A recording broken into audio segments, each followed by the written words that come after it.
Pues mira, la primera reacción que se me viene a la cabeza es de locura, ¿verdad? Tanto que el año anterior a que viniera don Pedro Cassiaro, que fue el 66, como acabas de decir tú, anteriormente a eso, el año 65, que yo llegué a México, y quizás un poco antes también, ya San José María había consultado, porque él siempre tomaba en cuenta las opiniones de la gente que estaba en algún tema, ¿no? Si sería posible realizar esta empresa, ¿no? Sí, les pidió su opinión totalmente libre y qué les parecía.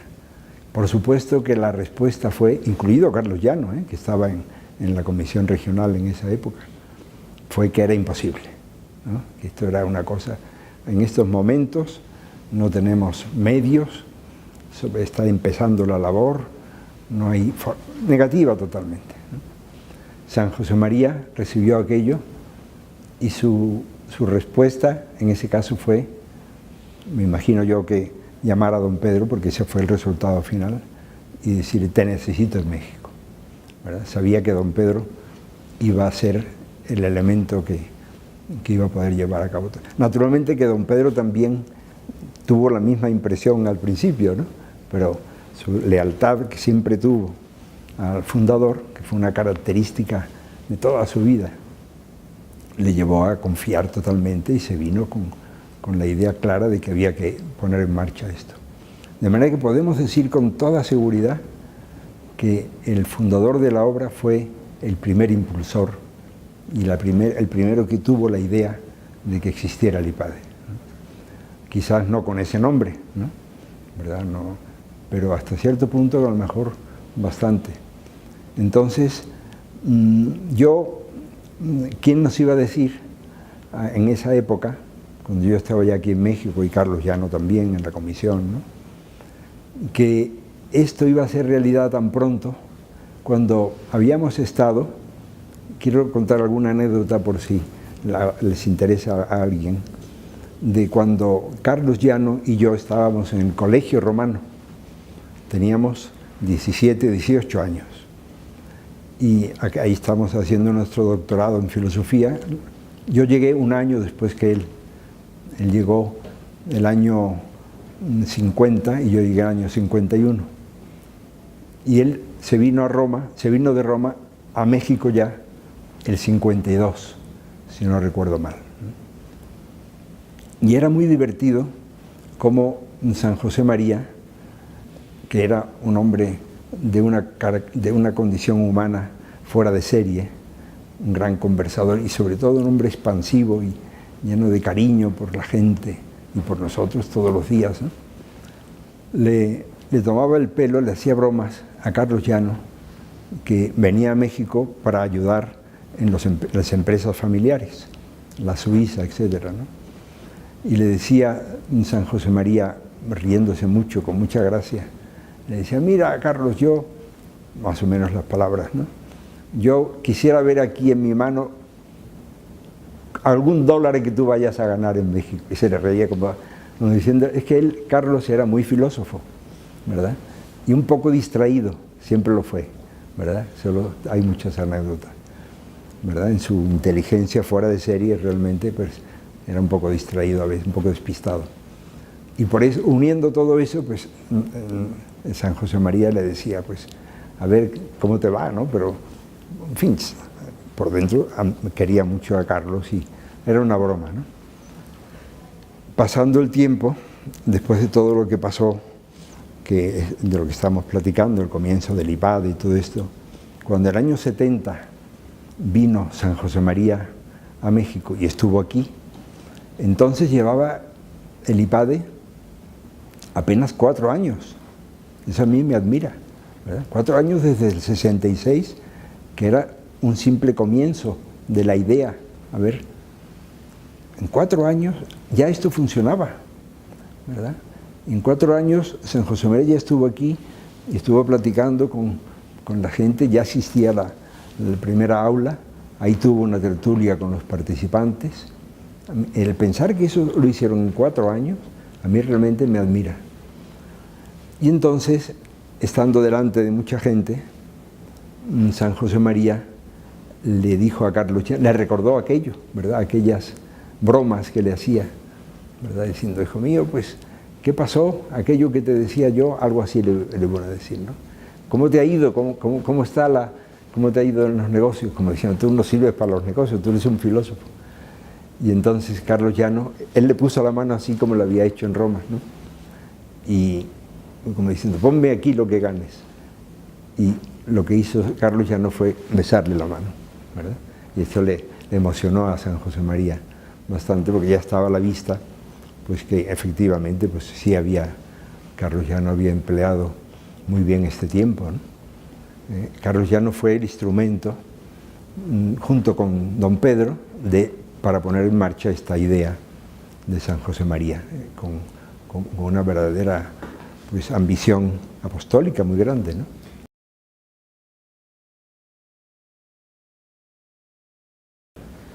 Don Pedro fue una personalidad verdaderamente fuera de serie, yo diría, ¿no? Porque tenía eso, mucha personalidad. Era un hombre muy, no pasaba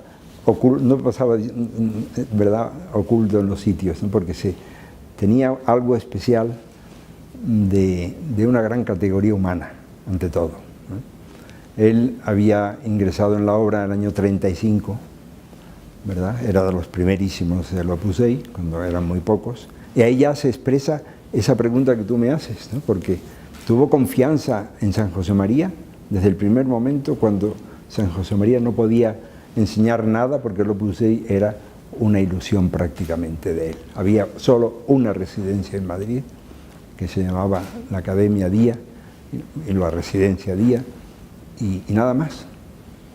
Entonces, don Pedro tuvo esa característica, yo la aprecié directamente muchísimas veces, de fidelidad, de una fe ciega en que Dios le había puesto a San José María como el hombre que debería marcar su vida, que debería orientarlo. Era la expresión de la voluntad de Dios para él. Tenía una visión muy sobrenatural de ese tema. Tanto que en muchas ocasiones, cuando él estuvo de conciliario en México, San José María le encargó, entre ellas esta del IPADE, y don Pedro, apoyándose en la palabra de San José María, no dudó en llevarlas a cabo y salieron.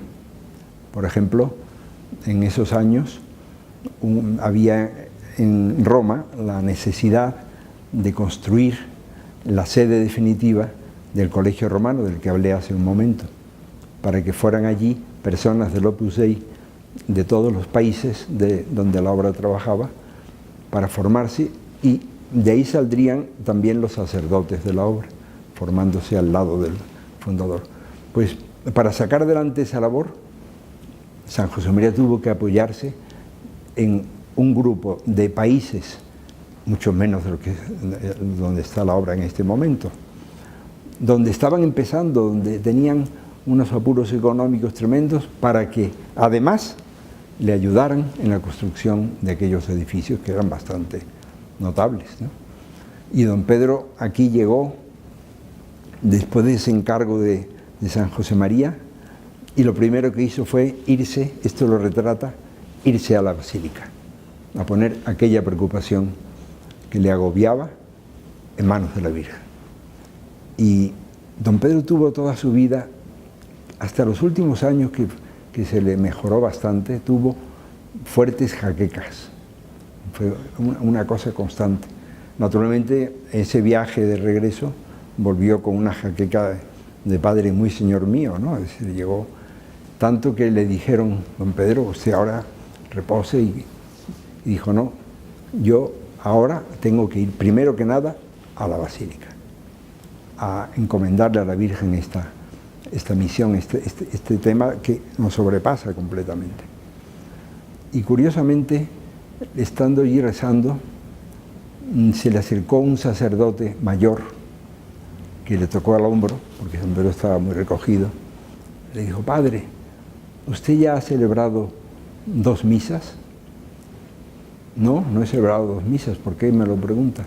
Porque en mi parroquia, que hoy es la fiesta parroquial, no hay sacerdote, porque yo ya he celebrado las 2 misas. Usted podría ir, imagínate don Pedro con el dolor de cabeza, con la preocupación de esto. Y siguió el sacerdote aquel diciéndole, es que hoy es la fiesta porque mi parroquia está dedicada al santo cura de Ars. Y eso desarmó a don Pedro, porque a él, al santo cura de Ars, le había encomendado esa tarea junto con la Virgen de Guadalupe para que le ayudara. Y al decir que era del cura de Ars y caer en la cuenta que era el día de su fiesta, dijo, por supuesto, cuente conmigo, yo estaré allí. Todavía el sacerdote le dijo, yo mando por usted, quizá con cierta desconfianza de que a la hora de la hora no fuera a llegar. Y yo, no se preocupe, pero conocía ya toda esta temática. No se preocupe, yo voy, se preocupe, tenga la seguridad que llego. Y efectivamente, era en la tarde de la misa, y allí llegó don Pedro todavía con la jaqueca aquella, se revistió, y en el momento, comentaba él, de salir a la iglesia desde la sacristía, en ese momento, como por ensalmo, desapareció la jaqueca, celebró la misa y dijo, y me salió la homilía mejor de toda mi vida, ¿verdad? Porque estaba así era don Pedro. Esta anécdota puede reflejarlo un poco, ¿no? Tenía un carácter fuerte, ¿verdad? Como corresponde a una persona que tenía que sacar adelante cosas difíciles, ¿no? No era una persona blandengue, era una persona, incluso alguna gente podrían a veces quizás un poco como asustarse, ¿no? Porque hablaba muy claro, ¿no? Era un hombre de mucho carácter, pero eso era necesario para la labor que Dios le había encomendado.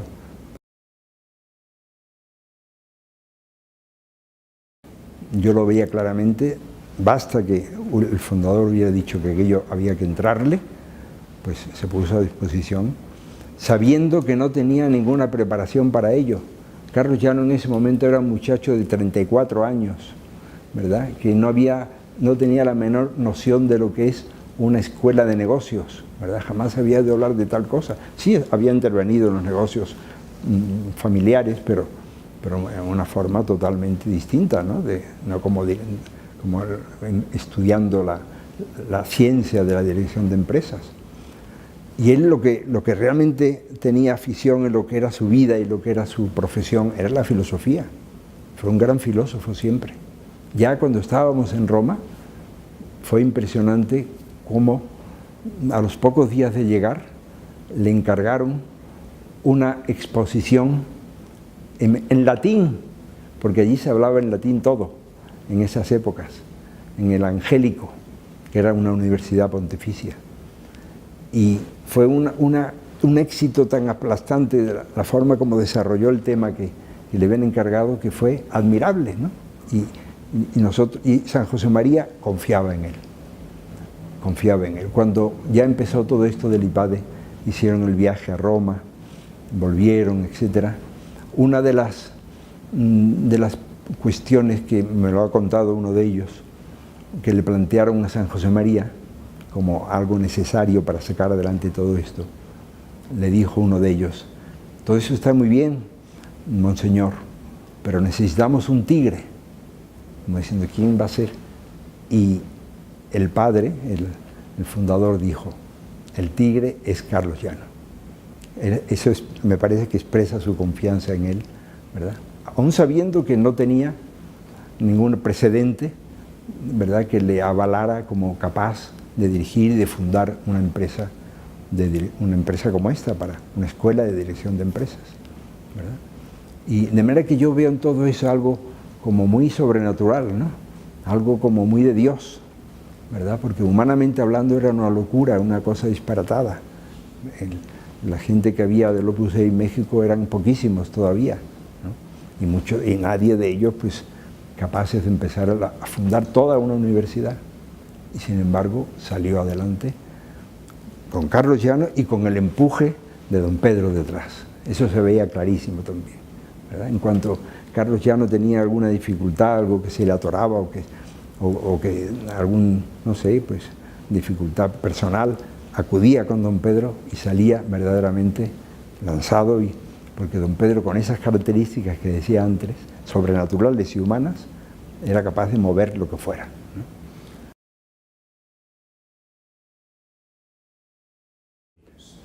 pues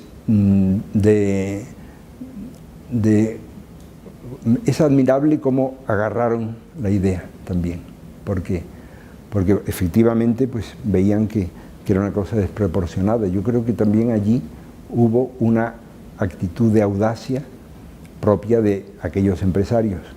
Pero me parece que aquel viaje a Roma fue indispensable, ¿verdad? Cuando llegaron a Roma, cuando hablaron con el fundador, cuando vieron pues la seguridad que tenía, cuando intuyeron su santidad, eso fue lo que realmente los convirtió en que aquello era, los convenció de que era algo posible y realizable, ¿verdad?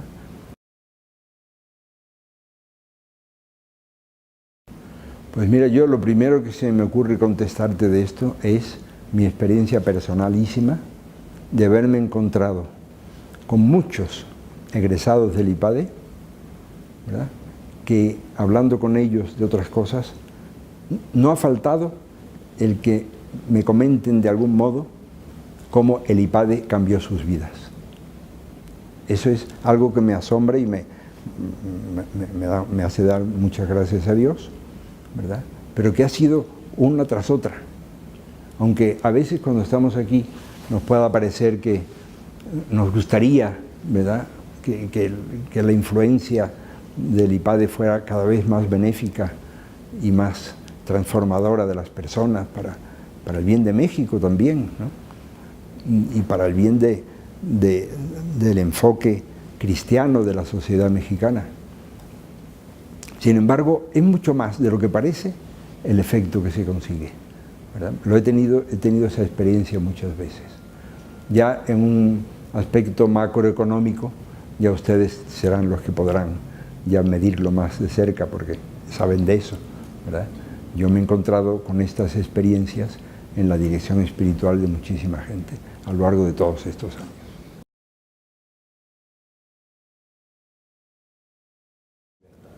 Pues lo primero que pasa es que nunca ha habido, que yo sepa, nunca ha habido a lo largo de estos años ningún problema a ese respecto. Porque la gente que ha pasado por aquí, esos 34.000 que tú dices, han vivido, han sentido que aquí había un espíritu cristiano, indiscutiblemente, ¿verdad? Eso no solamente no podemos ni queremos ocultarlo, ¿no?, porque es una labor, una empresa con raíces cristianas. Don Pedro me contaba una vez que cuando él se hizo de la obra, siendo un estudiante de primeros años de arquitectura, y platicaba con San José María, jamás le habló San José María de que él se hiciera de la obra. El espíritu de libertad estaba profundamente metido en el espíritu del Opus Dei. Por eso no hubo ningún problema, porque sí, diciendo la realidad como es, había una plena libertad de asistir o no asistir, de tomarse este curso o no tomarlo en el aspecto formativo, ¿verdad? Era una oferta que estaba al alcance, y sigue estando al alcance de todos. Una prueba quizá de eso fue también la actitud que don Pedro, durante tantos años que al final de su vida fue director espiritual aquí del IPADE, fue capellán, mejor dicho, pues pasó muy inadvertido, ¿verdad? No era un padrecito que anda por todas partes, ¿verdad? Estaba en su sitio y naturalmente abierto a todas las personas, pero con un equilibrio maravilloso, ¿verdad?, que implica también esta libertad, no estar como metido en todo, ¿no?, ¿verdad?, como presente, ¿no? Es decir, se hizo una labor como quería San José María.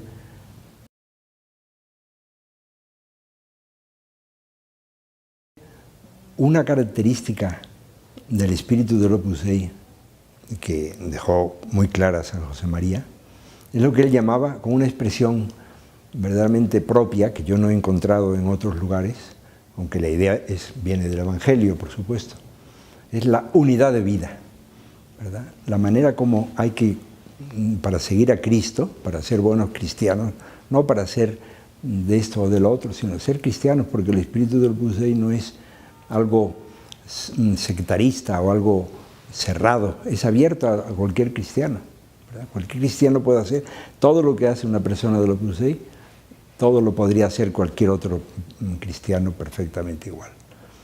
Pero la unidad de vida, él la subrayaba mucho, porque consiste en eso que tú decías, en la congruencia que debe haber entre la fe y la vida, ¿verdad? La unidad de la fe y la vida.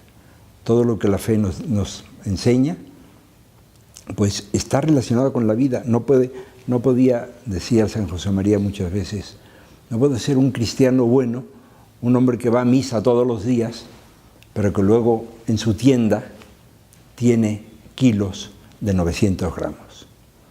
Ese hombre no está teniendo unidad de vida, no es congruente con su fe, ¿verdad? Y realmente es un ejemplo de algo que ocurre muchas veces. Es un negociante que para su negocio pues hace sus pequeñas tranzas, pero luego aparece como muy cristiano.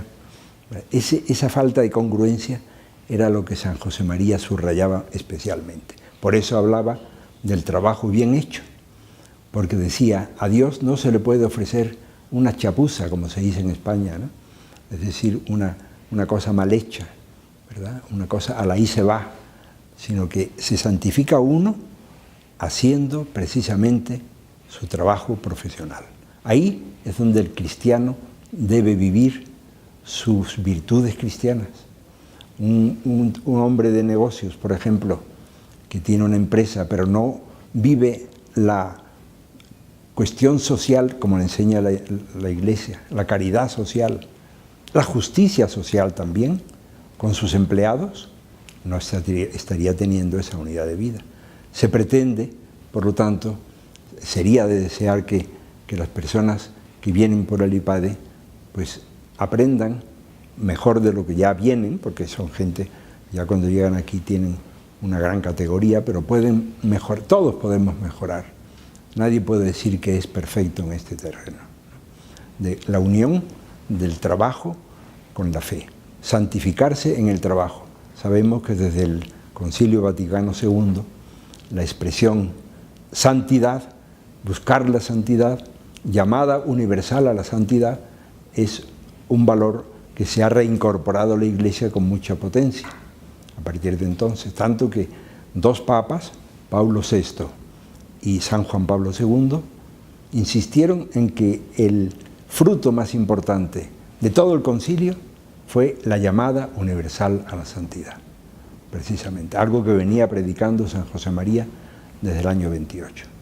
Y ya la Iglesia lo hizo suyo hasta el punto de dos papas decir esta expresión. Entonces, esa llamada universal a la santidad, que es algo de la Iglesia, ¿verdad? Y que se puede aplicar también a personas que no son católicos, por eso tiene que ver con la libertad, ¿verdad? ¿Quién iba a decir, sería absurdo decirlo, que al cielo solamente llegan los católicos, ¿no? Ni muchísimo menos, ¿verdad? Una persona incluso no católica puede ser santa a su manera, ¿verdad? Hasta donde llega los medios que él ha tenido. Nadie le enseñó la verdad del cristianismo. Nosotros estamos convencidos de que estamos en la verdad. Pero aquel hombre que pertenece a otra religión puede ser igualmente un santo a su manera, porque es hijo de Dios también, ¿verdad? En potencia, porque está llamado a ser hijo de Dios, aunque no esté bautizado. Tendrá ese otro bautismo que se llama el bautismo de deseo, que lo hace un hombre capaz de Dios como cualquier otro. Por eso se combina perfectamente esta llamada a hacer las cosas bien, porque es la manera de ofrecerlo a Dios, a meter en el trabajo cotidiano las virtudes cristianas que Cristo nos enseñó, a imitar a Cristo, que no podemos imaginárnoslo como un chapucero, ¿verdad? Como una persona que hiciera cosas en su taller de carpintero mal hechas. Una silla hecha por Jesucristo debía ser una silla maravillosa, ¿verdad? Aunque su profesión fuera humilde, porque igual pasa ahora. San José María decía, por ejemplo, muchas veces, y lo hubiera dicho aquí en el IPADE, a lo mejor hasta lo dijo, ¿quién es más importante aquí en el IPADE? Como lo dijo muchas veces refiriéndose a la Universidad de Navarra. Pues el rector, por ejemplo, o las personas que se dedican al mantenimiento. y contestaba: será más importante el que realice su trabajo con más amor de Dios, ¿verdad? Esa es una manera de expresar este espíritu del Opus Dei, que siendo respetuoso con la libertad de todos, es al mismo tiempo exigente, en cuanto que dice las cosas claras y lleva a la práctica el Evangelio de Jesucristo.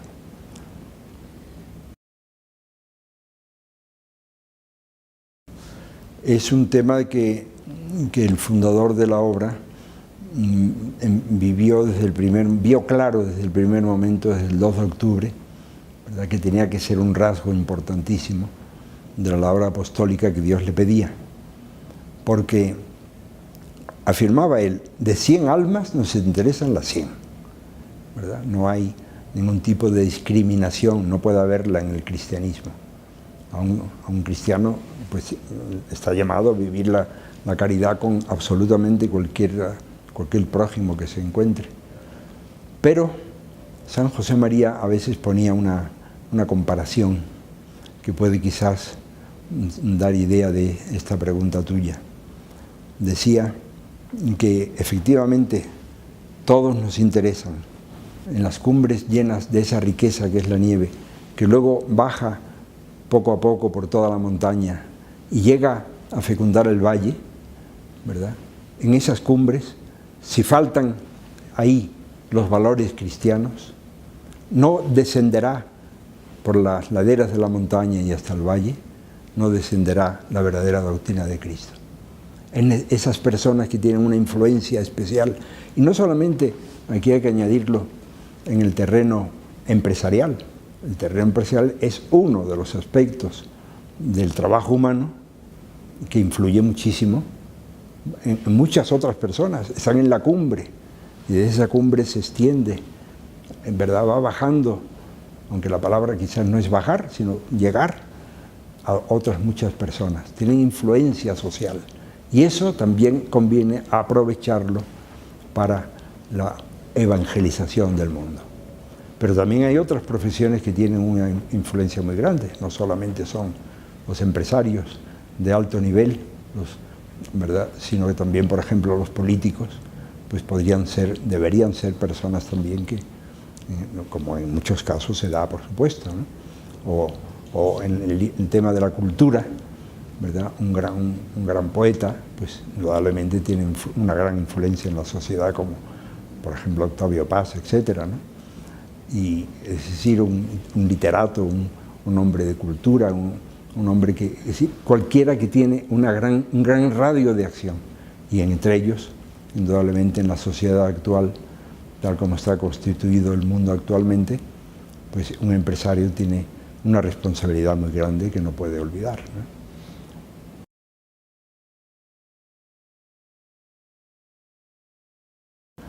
Fruto de 2 sínodos de la Iglesia sobre la familia, ¿verdad?, que es verdaderamente la célula primordial de la sociedad, ¿no? En la primera célula donde el hombre necesita la sociedad. El ser humano está hecho para vivir en la sociedad. Ni el comunismo, que negaba esto teóricamente, pudo evitar la familia, ¿verdad? El ideal primogénito del comunismo era que la familia desapareciera, y no pudieron hacerlo. Vieron que era imposible, que el hombre necesita un ambiente familiar, está hecho para eso. Y ahora, si además de eso le añadimos la fe cristiana, que nos hace ver que la familia de tal manera no es solamente algo natural, que lo es, sino que está puesto ahí por Dios, que Dios ha hecho así al hombre, pues naturalmente que nos damos cuenta de que tiene que formar parte de la formación de un hombre cristiano y de cualquier hombre, el amor a las virtudes familiares. Por otra parte, estamos viendo el daño que se realiza a la sociedad, que ya está sufriendo, precisamente por los ataques que ha habido en estos últimos años a la familia. El daño que se le ha hecho a la familia es indiscutible. Cuando vemos familias donde no hay ambiente de hogar, donde no hay amor mutuo, donde no hay comunicación entre la familia muchas veces, porque cada uno llega a lo suyo, donde no hay espíritu cristiano, en definitiva. Naturalmente que el IPADE, como lugar donde donde llegan muchos hombres, eso, que forman parte de su propia familia, necesitan a fuerzas tener esta formación familiar, ¿no? Esta convicción de la primordialidad de la familia, que no es algo obvio, porque estamos viendo cómo en muchísimas familias se pierde, porque, no sé, pues a lo mejor el marido llega muy tarde todos los días y no hay tiempo para platicar con la esposa, o no hay tiempo para platicar con los hijos, ¿verdad? Donde se saca de quicio el tema incluso profesional. Por eso es un complemento muy importante, ¿verdad? Que junto a la exigencia de una perfección profesional en el ejercicio de la dirección de la empresa, esa persona también tenga en cuenta que todo aquello está cojo, no sirve si descuida, si es en aras a descuidar la familia. Si el precio de la empresa fuera el descuidar la familia, allí habría un mal de raíz.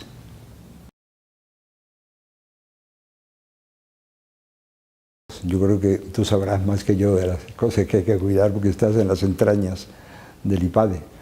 Desde mi punto de vista, exclusivamente, podemos, me parece, ser un instrumento todavía mejor para conseguir lo que acabamos de tratar. Hombres que sean buenos padres de familia, al mismo tiempo que unen esa preocupación por la familia con la profesión ejercida lo mejor posible, con todo el prestigio posible. Ese prestigio de que hablabas antes es una cosa buena, porque eso es el ejemplo, decía un antiguo dicho, el fray ejemplo es el mejor predicador, ¿verdad? El ejemplo que uno pueda dar empieza a ser ya quizá la mejor manera de influir hacia los demás y ayudarles.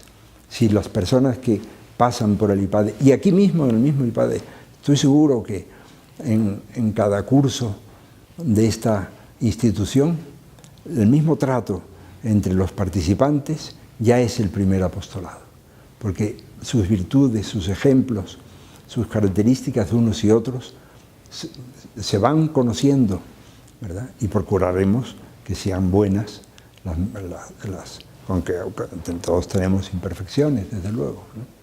Pero es evidente que me parece que ahí es donde hay que insistir, y para eso, naturalmente, para que no nos quedemos a un nivel meramente humano, ¿verdad?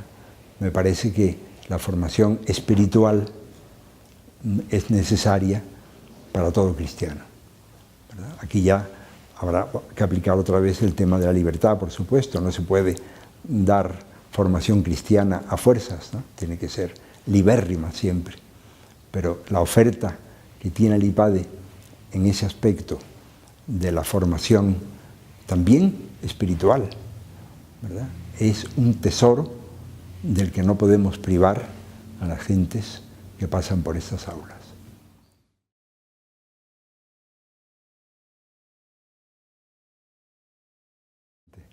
Pues vale la pena trabajar en el IPADE porque se trata de una empresa altamente positiva, enriquecedora, como decíamos hace un momento, desde las personas que tienen un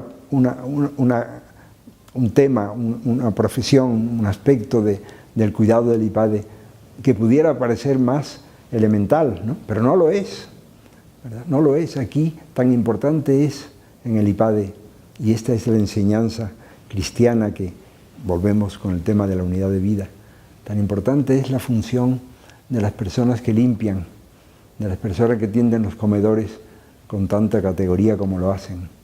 Todo es un conjunto, todo es una unidad de muchos esfuerzos y de muchos trabajos que confluyen en una labor que no es meramente una labor humana, de tejas para abajo, me refiero, sino que tiene una trascendencia.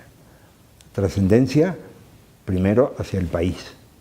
Si el IPADE, y en la medida que el IPADE cumpla su función en todos los aspectos con más perfección, estaremos verdaderamente ayudando, modestamente o como podamos, pero ayudando al desarrollo integral del país, de México, haciendo una tarea de unas dimensiones verdaderamente planetarias, haciendo que México sea un mejor país, y muchos otros, porque tú mismo comentabas, desde hace ya bastantes años, la repercusión del IPADE se hace sentir en muchos otros países.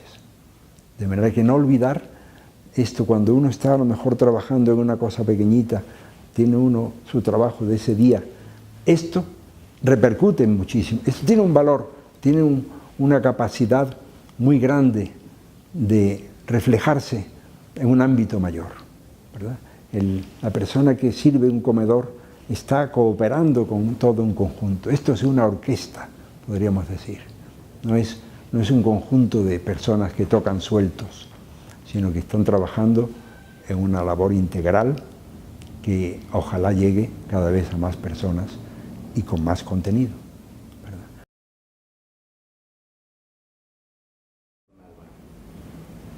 Pues verdaderamente son, sin duda alguna, es obvio decirlo, las personas que más han influido en mi vida, pero con mucho, ¿verdad? Porque yo desde el momento que me hice del Opus Dei, pues he gozado de una alegría. El primer día que yo me hice de la obra, me acuerdo perfectamente, el 28 de mayo de 1950, en Sevilla, donde no había más que una residencia de la obra. Mi alegría interior, me recuerdo con algo que no se me podrá olvidar, con que yo volvía esa tarde a mi casa, ¿no?, después de haberme hecho de la obra. La carta se hace uno de la obra mediante una carta al Padre, precisamente. En ese momento, esa primera carta que yo le escribí al Padre, pues cambió mi vida totalmente, ¿verdad? Y yo, además, en ese momento tuve la convicción absoluta de que Dios me había ido llevando, porque tuve también mis bastantes meses de no querer saber nada con el Opus Dei, ¿verdad? Porque me habían invitado a hacer de la obra, me habían planteado la posibilidad de ser de la obra, mejor dicho, ¿no? Y aquello yo lo rechacé primero, pero Dios me fue llevando con una delicadeza que solamente uno puede sentir en su interior, ¿no? Con una manera, como se dirigiría a una hormiguita con dos papeles así para que vaya al sitio que debe llegar. De manera que en ese momento, a partir de ese momento, San José María fue para mí pues el norte de mi vida, en el sentido de el enviado por Dios, ¿verdad?, del hombre puesto por Dios para que yo hiciera la voluntad de Dios, nada menos. Y don Álvaro, pues su continuidad posterior. Y esto lo podría decir cualquier persona de la obra, evidentemente, no es que yo diga nada especial con esto, ¿verdad?